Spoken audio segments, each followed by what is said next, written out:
My silence became my revenge. The conference room filled with people from every department. Friday afternoon meetings were rare, so everyone showed up curious. I sat 3 rows from the front, expecting the usual quarterly updates. Then the lights dimmed. The projector hummed to life. My name appeared on the screen in bold letters. My stomach dropped. My girlfriend Amanda stood at the front, remote in hand, smiling like she'd won something. Screenshots filled the wall behind her. Text messages, private conversations, photos I'd sent her during late nights when I trusted her completely. The room erupted in laughter. My chest locked tight. My hands gripped the armrests. But I didn't move.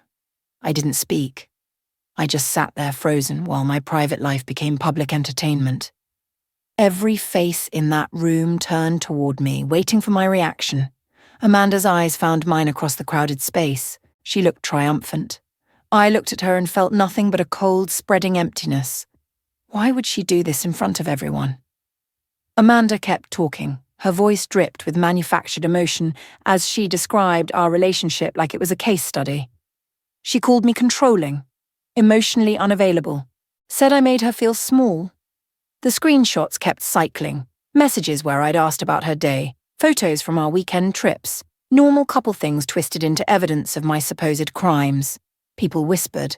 Some nodded along like they understood. A few looked uncomfortable but stayed quiet.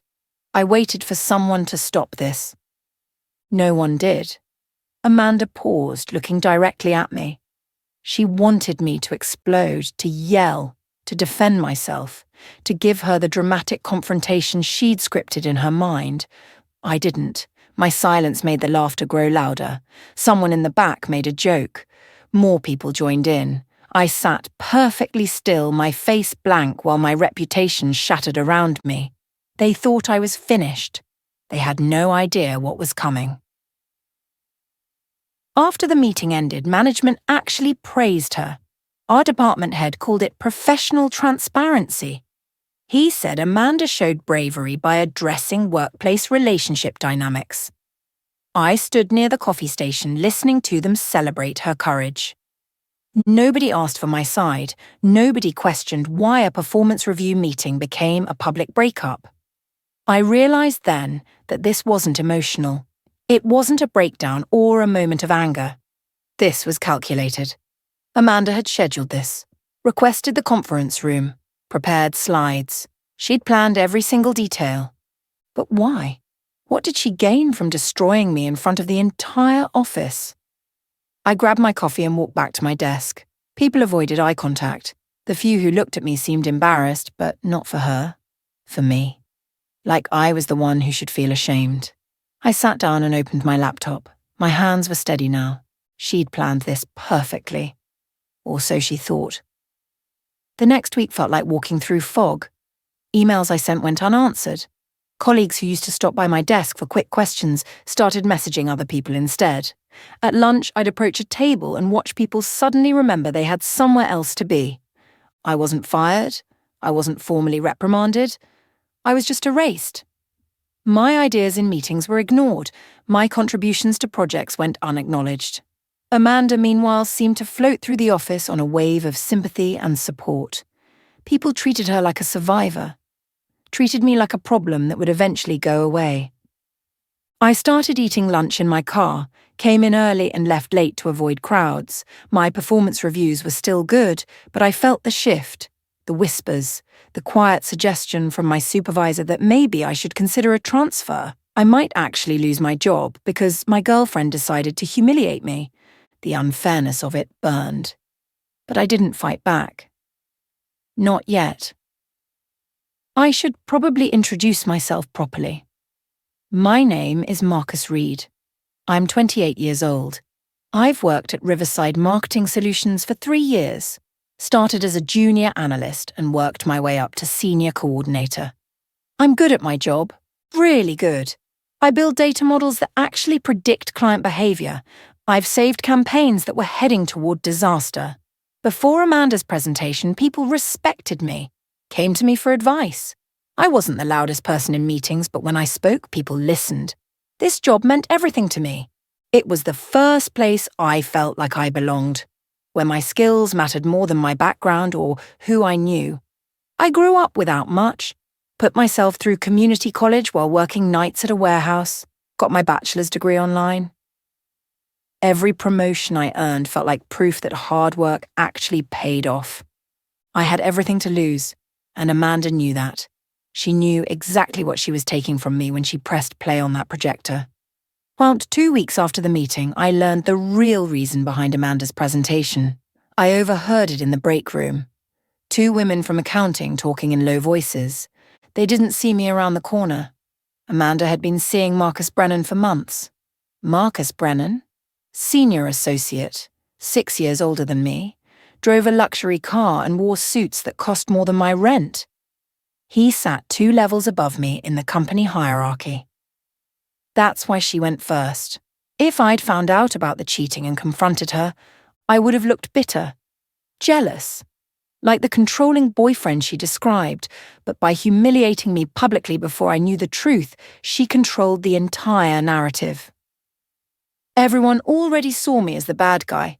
When people eventually found out about her and Brennan, they'd see it as her moving on, from a toxic situation.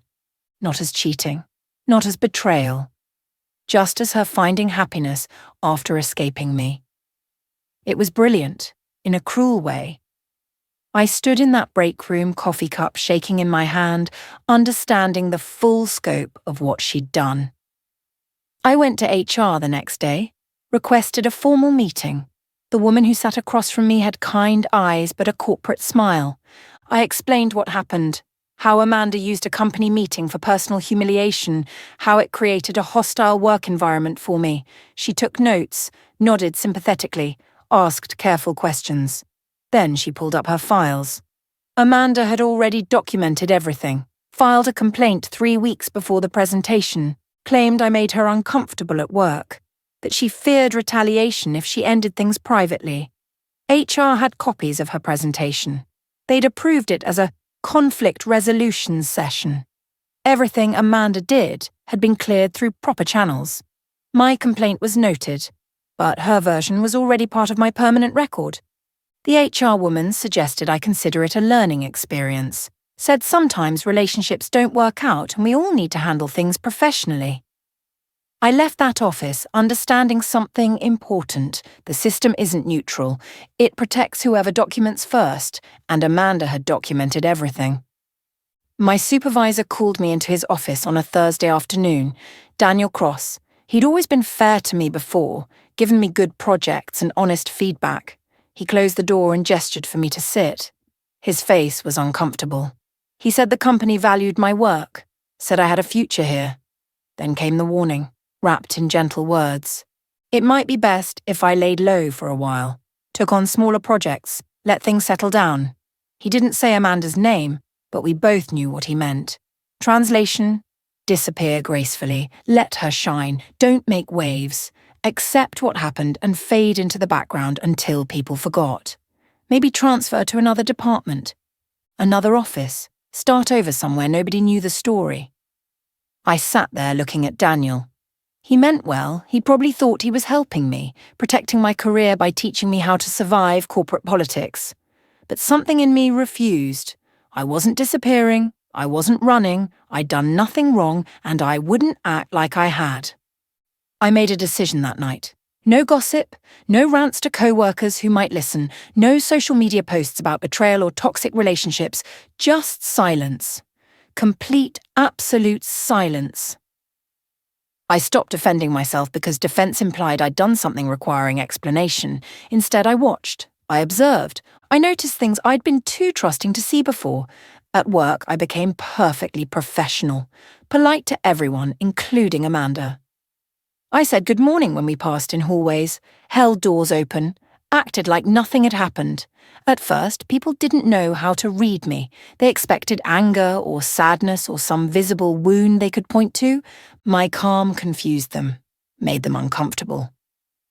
Some people started wondering if Amanda's presentation had been accurate. If I really was as bad as she claimed, wouldn't I be causing problems? The silence changed how people acted around me. They couldn't feed off my reaction because I gave them nothing.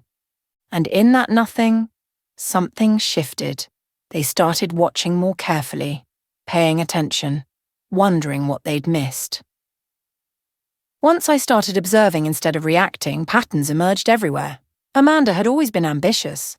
I'd admired that about her, but I'd never noticed how she achieved her success. She took shortcuts, small ones that individually seemed harmless. She'd volunteer for projects, then delegate the actual work while keeping the credit. She'd miss deadlines, then blame IT issues or miscommunication. In meetings, she'd present ideas that came from junior staff members without attribution.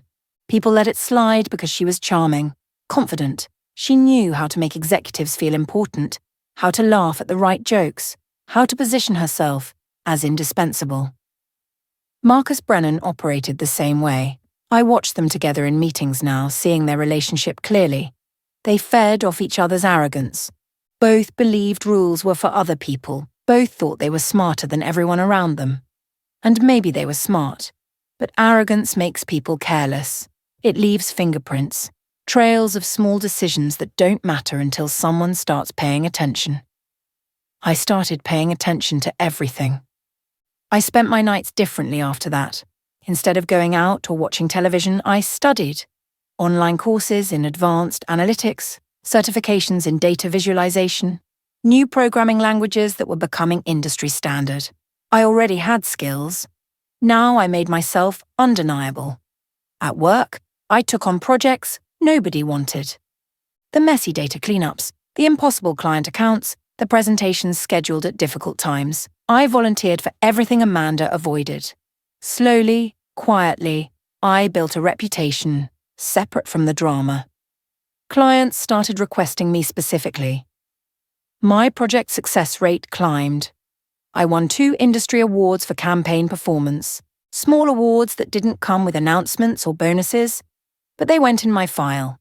People still kept their distance socially, still whispered when I walked by. But professionally, my work spoke louder than gossip, and the whole time, they underestimated me. They saw someone damaged, someone just trying to survive.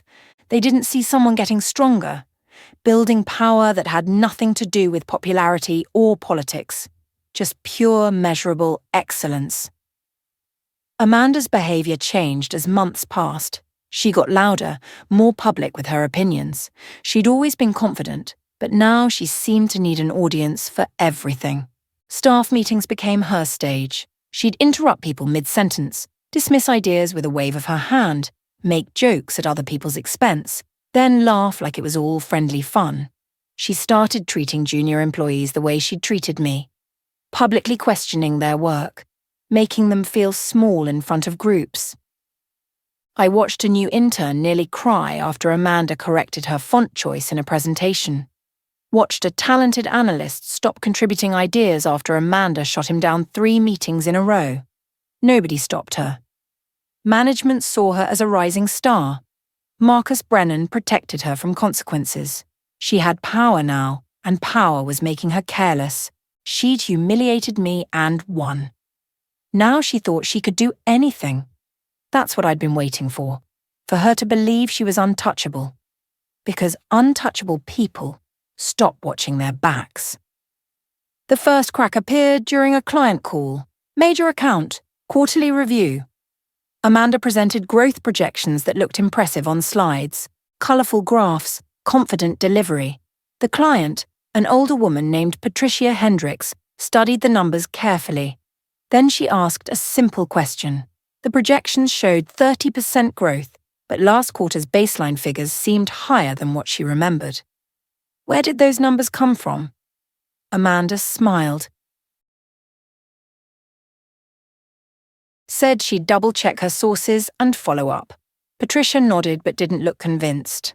After the call ended, I stayed quiet. Didn't offer to help. Didn't point out the discrepancy I'd noticed immediately. Amanda had inflated the baseline numbers to make the growth look better. She'd done it smoothly enough that most people wouldn't catch it. But Patricia Hendricks hadn't built a multi-million-dollar company by ignoring details. I went back to my desk and listened. The facade was slipping, just a tiny crack. But cracks spread if you're patient. I started keeping records. Not obviously. not in ways anyone would notice.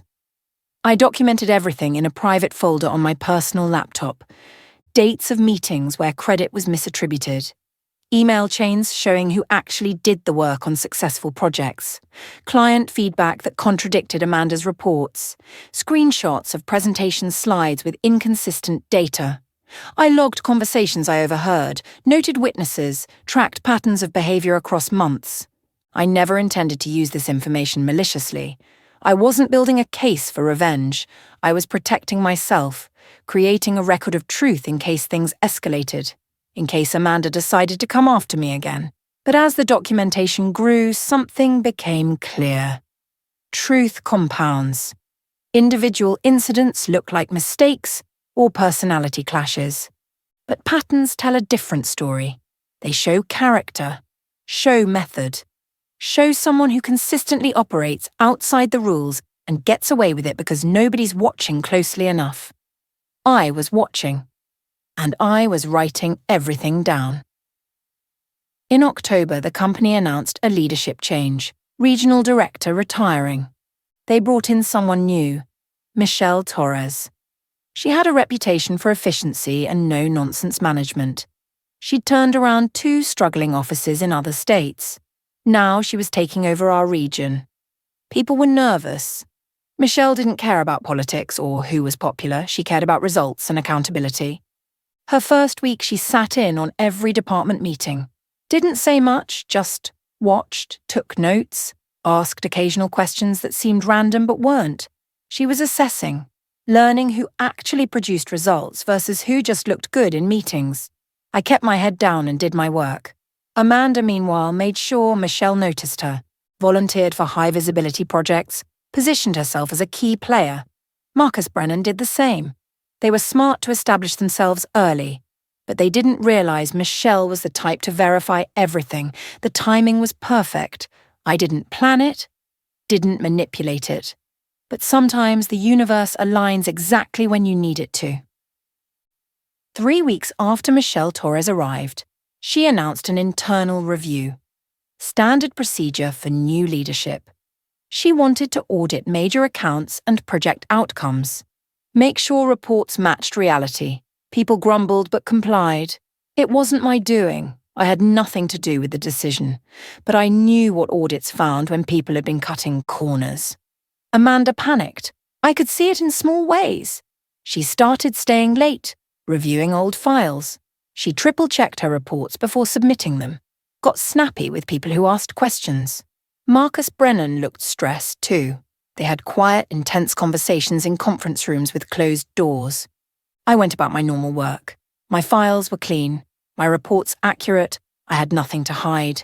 When Michelle's team requested documentation from various projects, I provided everything immediately. Clear records, organized files, no inconsistencies. Michelle personally thanked me for my cooperation, said it was refreshing to work with someone so thorough. I smiled and said I just tried to do things right. She looked at me for a long moment, like she was seeing something others had missed. Amanda approached me one evening as I was leaving. The parking lot was nearly empty. She looked different, smaller somehow, tired. She said we needed to talk. Please, just 5 minutes. I stopped walking but didn't move closer. She apologized, said she'd been going through a hard time back then, that the presentation was a mistake. She never meant to hurt me so badly. Tears formed in her eyes. Real ones, I think. Or maybe she'd just gotten better at performing. She said she wanted to clear the air, start fresh, maybe even be friends eventually. She reached out like she might touch my arm. I stepped back, told her I had nothing to say to her. That conversation was closed. Her face changed. The vulnerability vanished. She asked if I was going to be a problem, if I planned to cause trouble. I looked at her calmly, said I never caused trouble, just did my job. Then I got in my car and drove away. My silence rattled her more than any argument could have. She couldn't predict what I'd do, because I gave her nothing to read. 2 weeks later, HR received complaints about Amanda, not from me, from other people. A junior analyst filed a formal complaint about the hostile work environment. An assistant from another department reported bullying. Both described specific incidents, dates, witnesses, patterns of behavior. Michelle Torres took the complaints seriously, launched a secondary investigation separate from the audit. This one focused on workplace conduct and management practices. Amanda tried to dismiss it as disgruntled employees, people who couldn't handle direct feedback. But Michelle interviewed witnesses, collected statements, built a timeline of behavior that stretched back months. My name came up during interviews. People mentioned the conference room presentation, how uncomfortable it made them, how it set a tone that personal attacks were acceptable. Michelle's team asked if I wanted to file a formal complaint. I said no. Everything I had to say was already in the record. It was no longer about me. It was about a pattern, about multiple people experiencing the same treatment, about a culture that had been allowed to develop unchecked. Marcus Brennan transferred suddenly in December. The announcement came through email. Effective immediately, he was taking a position at the company's West Coast office. Different region, different department. People whispered about it. Transfers like that didn't happen without reason, especially not mid-quarter when he was managing major accounts. Amanda tried to act normal, but everyone could see she was shaken. Her biggest ally was gone. The person who'd protected her and validated her behavior had vanished overnight. She was exposed now, vulnerable in ways she'd never been before. I watched it happen from my desk, felt nothing, no satisfaction, no triumph, just observation, cause and effect playing out exactly as it had to. Marcus wasn't fired. The company took care of its senior people quietly. But removing him sent a message. Michelle Torres was cleaning house. And she wasn't finished yet. People started being more careful, more professional. The casual cruelty that had become normal started disappearing. Slowly the office began feeling different, better. In January, I got called into a meeting with Michelle Torres and her senior team. My heart pounded walking to that conference room, the same room where Amanda had destroyed my reputation 8 months earlier, but this time felt different. Michelle sat at the head of the table. She wasn't accusing me of anything. She was consulting me. They had questions about several projects from the past year, data inconsistencies, attribution issues, client feedback that didn't match internal reports. I had worked on many of those projects, some with Amanda, some cleaning up after her shortcuts. Michelle asked careful questions. I answered honestly, showed them my records, explained methodologies, pointed out where processes had been followed and where they hadn't. I never mentioned names unless directly asked, never editorialized or added personal opinions, just facts, dates, documentation. Michelle nodded throughout. At the end, she thanked me, said my attention to detail was exactly what the company needed. They finally saw me. Not as the person from the presentation, not as Amanda's victim, but as someone competent, trustworthy, professional, someone who'd been there all along. When Michelle's team asked for my full records on disputed projects, I submitted everything, months of documentation, email chains, project files, client communications, all organized chronologically with clear summaries. I didn't add commentary, didn't highlight Amanda's mistakes, or try to make myself look better, just provided the truth exactly as it happened. The facts didn't need my anger. They didn't need my spin or interpretation. Numbers were numbers. Emails were emails. Timelines were timelines. Truth was truth. Michelle's team spent 3 days reviewing everything I submitted. They compared my records against official reports, found patterns I'd noticed but never reported, discovered inconsistencies that explained client complaints and budget overruns. None of it pointed to malice necessarily, but it showed carelessness, showed someone who valued appearance over accuracy, who prioritized looking good over being good. The investigation concluded 2 weeks later. I wasn't involved in the final decisions. Didn't ask what they found, just went back to my normal work and waited. Amanda was escorted out on a Tuesday morning. No announcement, no company-wide email. Just security walking her to her desk, watching her pack her things, then accompanying her to the parking lot. I heard about it from someone who saw it happen. By noon, her name was removed from the directory, her access credentials deactivated, her desk cleaned and reassigned. She was just gone. Like she'd never been there at all, People whispered about what happened. Theories spread. Some said she was fired. Others claimed she resigned. A few insisted it was mutual separation. Nobody knew for certain because Michelle Torres didn't explain, didn't make examples or send warnings, just quietly removed someone who didn't meet the company's standards. Justice was quiet, professional, undramatic. Everything Amanda's presentation hadn't been. I felt no celebration, no vindication, just a strange sense of things returning to balance, like a weight I didn't know I carried had finally lifted. The office felt lighter. People seemed more relaxed, like we could all breathe properly again. 3 months later, Michelle called me into her office, same conference room where I'd been consulted during the investigation. The projector was on. My name appeared on the screen. My stomach clenched. Then I saw what surrounded my name: performance metrics, client testimonials, project success rates, awards and certifications. Michelle smiled, said the company was creating a new senior analyst position, someone to oversee data integrity and client relations, someone who understood both the technical side and the human side of the business. She was offering it to me. Promotion, significant raise, leadership responsibilities. My own team. I sat in that room where I'd been humiliated, where my private life had been displayed for entertainment, where I'd felt smaller than I'd ever felt in my life. And now I was being recognized, elevated, trusted with more responsibility, same room, same screen, completely different story. I accepted the position, thanked Michelle professionally, shook her hand and walked out, trying not to let my emotions show. But inside, something had shifted. I'd outgrown this place. I'd proven everything I needed to prove.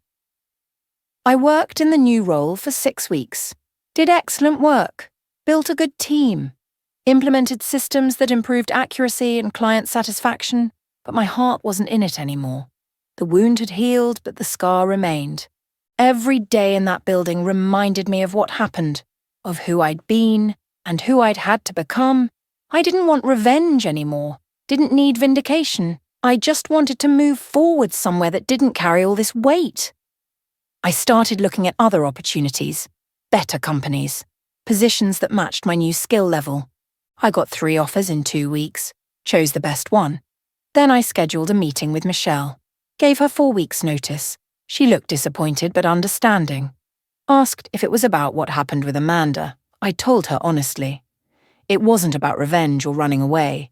It was about choosing my own path on my own terms, about leaving while I was valuable, not when I was desperate. She respected that. Wrote me a recommendation that opened doors I hadn't known existed.